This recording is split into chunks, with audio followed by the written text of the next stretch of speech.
Bonjour à toutes et à tous, bienvenue dans l'émission Grâce au droit, une émission créée par les avocats du barreau de Grasse. Nous accueillons aujourd'hui Fabienne D'Angelo, avocate au barreau de Grasse, membre du Conseil de l'Ordre et présidente de la commission des mardes. C'est la thématique que nous allons développer aujourd'hui et justement, première question, qu'est-ce que les mardes? Alors, les mardes, c'est vrai que ça paraît toujours quelque chose, un ovni, là, inconnu. Ce sont les modes amiables de résolution des différends. Et la loi dit, d'une façon très simple, que c'est un processus dans lequel des parties s'engagent volontairement pour trouver ensemble une solution amiable à leurs différends et en étant surtout de bonne foi. Et pourquoi parle-t-on autant des mardes actuellement? En fait, c'est pas une idée nouvelle parce qu'on a toujours, dans les sociétés, essayé de trouver des solutions amiables, soit dans les structures familiales ou communales. C'est l'idée de l'ancien vers lequel on allait pour demander un conseil, ou c'est aussi l'image du curé du village qui arbitrait des conflits. Et avec l'urbanisation, l'individualisme, enfin les crises sociales qui se sont succédées, en fait, on est arrivé à des situations où les conflits ont explosé. Les conflits judiciaires, je parle, ont explosé. Et on s'est retrouvé avec... les gens ont eu un sentiment d'insatisfaction et de non-justice parce qu'ils se sont retrouvés avec des procès qui étaient longs, parce qu'évidemment les tribunaux étaient surchargés, des procès longs, coûteux, anxiogènes et aléatoires. Donc dès les années 80, les institutions européennes ont demandé en fait à leurs États membres d'essayer de réfléchir et de légiférer sur des modes, d'autres modes en tous les cas de régulation des conflits pour arriver à une pacification sociale. Et justement, quels sont ces différents modes de résolution amiable des litiges? Alors, les différents modes, il y en a une panelle, hein, il y en a beaucoup. D'une façon, on va dire, synthétique. Il y a la conciliation ou la médiation, où là, il y a un tiers qui intervient et qui va essayer soit d'aider les parties à trouver une solution, soit de travailler ou de restaurer sur le lien social et la communication. Donc c'est la conciliation ou la médiation.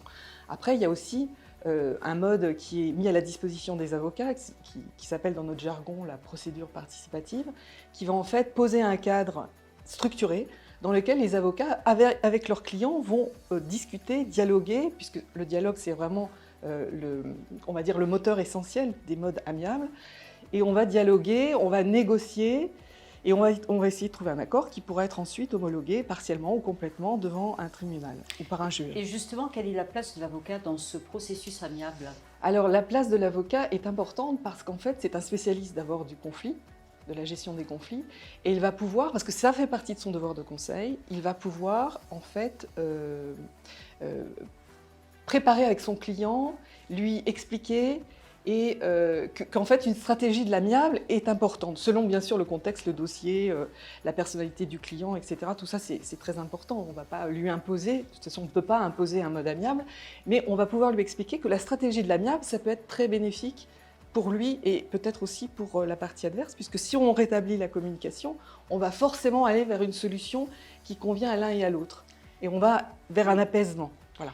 Et surtout, alors je voulais surtout insister là-dessus, c'est qu'en fait, vraiment, les justiciables et les clients qui vont aller voir un avocat ne doivent pas penser que parce que l'avocat lui propose une stratégie amiable, ça ne veut pas dire qu'il se désintéresse de son dossier ou qu'il ne lui apporte pas la considération que le client attend.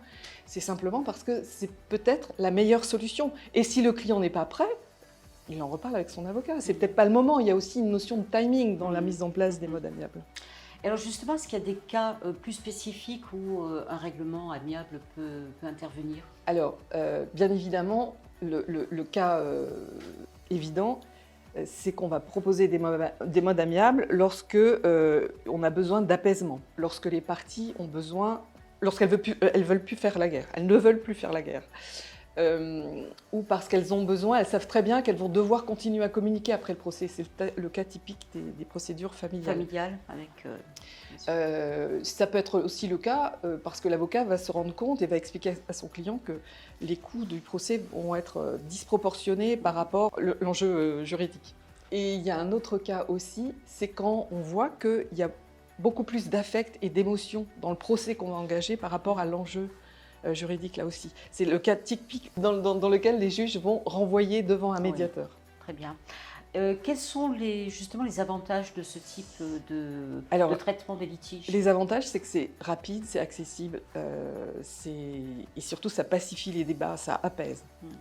Et y a-t-il des inconvénients? Et les inconvénients, c'est qu'en fait, ça ne marche pas à tous les coups, c'est pas une solution miracle, bien évidemment, mais en tous les cas, si on essaye, on aura toujours essayé de dialoguer, de parler, de reconstruire en fait une bonne communication.